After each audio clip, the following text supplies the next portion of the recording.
네, 지평선 이세원입니다. 이번에 풀어볼 문제는 전 프로야구 선수 양준혁의 사주죠. 얼마 전에 이제 결혼 발표를 했어요. 올 말에 결혼을 한다고 하는데 그거에 관해서 어떻게 풀이할 수 있냐, 사주에 뭐가 나오냐, 이제 그런 얘기죠. 일단 결혼이라는 거가 뭐냐면, 우리는 보통 이제 결혼을 생각을 하면, 결혼식을 하는 거를 결혼이라고 생각해요. 그리고 결혼식을 하면, 얼마 후에 이제 혼인신고도 하죠. 근데 그거는 이제 제도예요, 제도. 인간이 사회를 만들면서, 만들어낸 제도예요. 제도라는 건 인간이 만든 거예요. 자연적으로 생긴 게 아니고, 자연적으로 생긴 거는 이제 도덕이나 윤리가 자연적으로 생긴 거고, 제도, 법은 인간이 만든 거예요. 그래서 인간이 만든 거기 때문에 사회의 특성에 따라서 얼마든지 다를 수 있어요. 그래서 또 나라마다 제도가 다른 거고, 또, 그 다음에 이제 풍습이라는 것도 있죠. 풍습도 사람이 만든 거예요. 제도하고 좀 비슷한데, 제도보다는 좀 자연에 가까운 게 풍습이죠. 그래서 그거는 이제 인간이 사회를 만들어서 운용을 하는데 맞춰서 인간이 만든 거예요.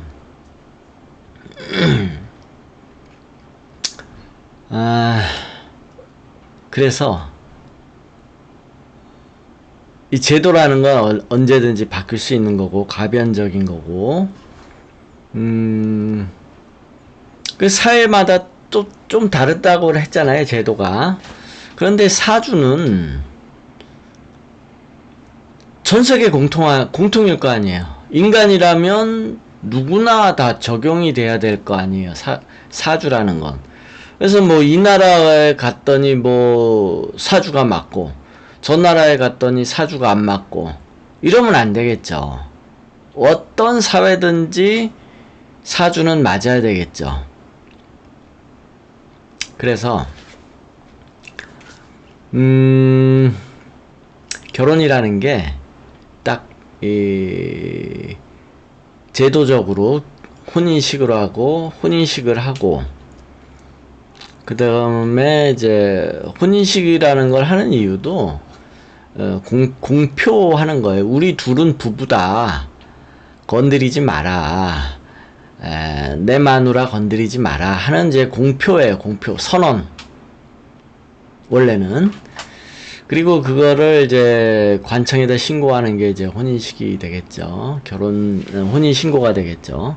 그래서 제도와 상관없이 결혼이라는 걸 봐야 돼요. 그러면 이제 결혼이라고 구태여 말할 것까지 없어지고 연애가 되는 거예요. 연애.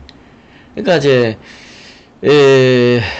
연애라는 건 이제 자연스러운 거잖아요. 어느 나라에도 있고. 그래서 이 결혼에 관해서 볼 때는 딱 혼인식, 결혼식 이런 거를 볼 게 아니라 연애운을 봐야 돼요. 연애.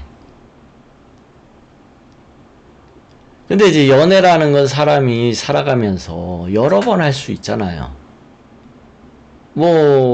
일찍이 할 수도 있고, 중고등학교 다닐 때도 할 수 있고, 또 늦게도 할 수 있죠. 3, 40대. 더 늦으면 7, 80대도 연애를 할 수 있죠. 그러니까 결혼하고 상관없어요. 연애라는 거는. 왜 그러냐면, 원래 본질이 남자는 배, 여자는 항구이기 때문에, 남자는 그냥 이 여자한테 잠깐 머물렀다가 또 다른 여자한테 또 잠깐 갔다가 또 다른 여자한테 갔다가 원래 그러는 거예요. 이게 이제 자연의 현상이죠. 그런 게. 그래서 딱히 결혼식이라는 게, 결혼식 하는 운이라는 게 존재하는 게 아니에요. 사실은. 그래서 결혼 언제예요? 라고 보면 그냥 연애운을 보고, 연애운이라는 게 일생에 연애를 여러 번 할 거 아니에요? 남자든 여자든. 그러면 그 운을 보고서 아 이때쯤이면 결혼하겠구나 이거를 말하는 거예요. 그래서 본질적으로 결혼식 또 혼인식 혼인신고 이런 게 딱 정해져 있지는 않다라는 거예요. 그러면 이제 양준혁의 애정운에 관해서 좀 보면 이게 양준혁의 사주인데 사주에 이제 애정을 말하는 게 정인인데 이 사주는 정인이 굉장히 약해요. 사주 8글자에는 없고 지장간에만 딸랑이 있으니까 굉장히 약한 거죠. 연애운이. 근데 연애운이 상관 안에 들어있어요. 그러면 뭐냐면 구설이 이 상관이라는 건 구설을 말하는데 구설 안에 연애운이 있으니 양준혁은 연애하는데 구설이 많이 따른다. 그런 얘기가 돼요. 항상 조심해야 돼요. 연애가 구설이 될 가능성이 높다라는 거죠. 그래서 그런 일이 한번 있었죠. 이미 이제 2019년에 한번 있었고 앞으로도 계속 조심을 해야 돼요. 이런 사주는. 근데 이제 작년에 9월 달에 그 구설이 있었고 그래서 뭐 11월 달에 11월이고 12월이고 11월인가 12월에 뭐 잘 마무리가 됐겠죠. 별일도 아닌 거 가지고 여자가 괜히 그 잠자고 있는 걸 사진 찍어 올렸다가 그런 구설이 일어났는데 근데 이제 기사를 보면은 양준혁이 이번 결혼하는 여자하고는 이제 안지 오래됐고 한 10년 됐다고 하나? 뭐 사귄 지도 오래됐다고 하고 그랬대요. 근데 이제 해운을 보면 51세가 이제 결혼하기 쉬운 애정이 일어나는 운.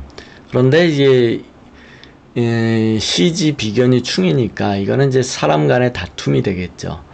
그래서 이제 구설도 일어났지만 구설은 9월에 일어났지만 본래 이 알고 지내던 여자하고도 이제 트러블이 있을 수 있다는 거죠. 그래서 이거로 인해 그 사건으로 인해 트러블이 있었을 수도 있고 아니면 그 전에도 있었을 수도 있고 그랬겠죠. 그리고 나서는 이제 올해 결혼을 한다고 그래요. 올해 연말에.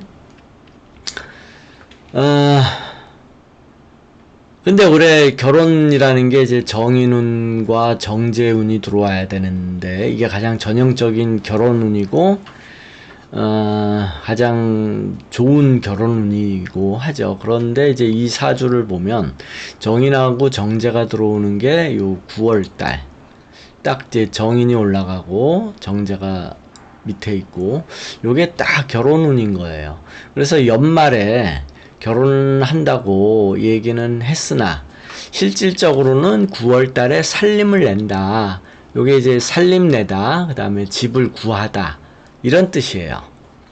요 정제충이라는 거는 이제 그 집에 대한 변동.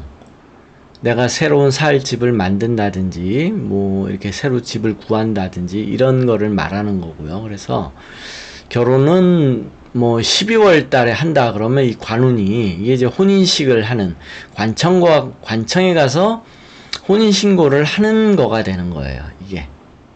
그래서 실질적인 살림을 내고 집 장만하고 뭐 세간 들이고 뭐 하는 거 이런 거는 9월에 이루어지고 뭐 결혼식은 하루에 딸랑 하는 거 아니에요? 하루 만에 하는 거니까 뭐 언제든지 할 수 있어요.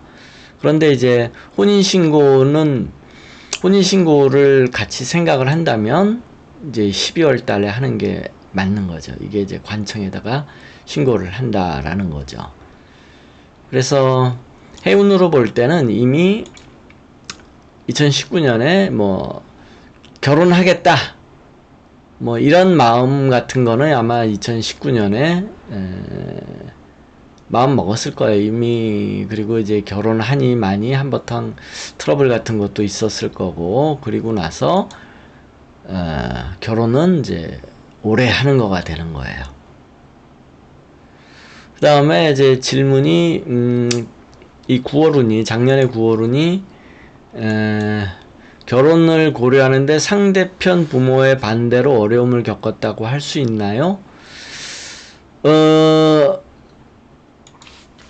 그런 건 아니고, 이제 해운에서 부모의 반대 같은 게 있을 수 있잖아요. 누구든지 결혼을 하려면. 결혼을 할 때. 그러면 트러블이 나는 거는 이제 비견의 충인데, 그러면 상대방의 부모다라고 하면 이 비견 밑에 정인이 있어야겠죠. 상대방의 부모. 왜냐하면 이게 상대방하고 트러블 나는 건데 그 트러블에 부모가 있어야 되니까 이 비견 밑에 정인이 있다면 그러면 이건 상대방 부모의 트러블 또는 본인 부모의 트러블이라고 얘기할 수 있어요. 그러나 비견이 충이었지만 밑에 정인이 아니었기 때문에 이건 상대방 부모의 트러블이라고 볼 수는 없어요. 끝.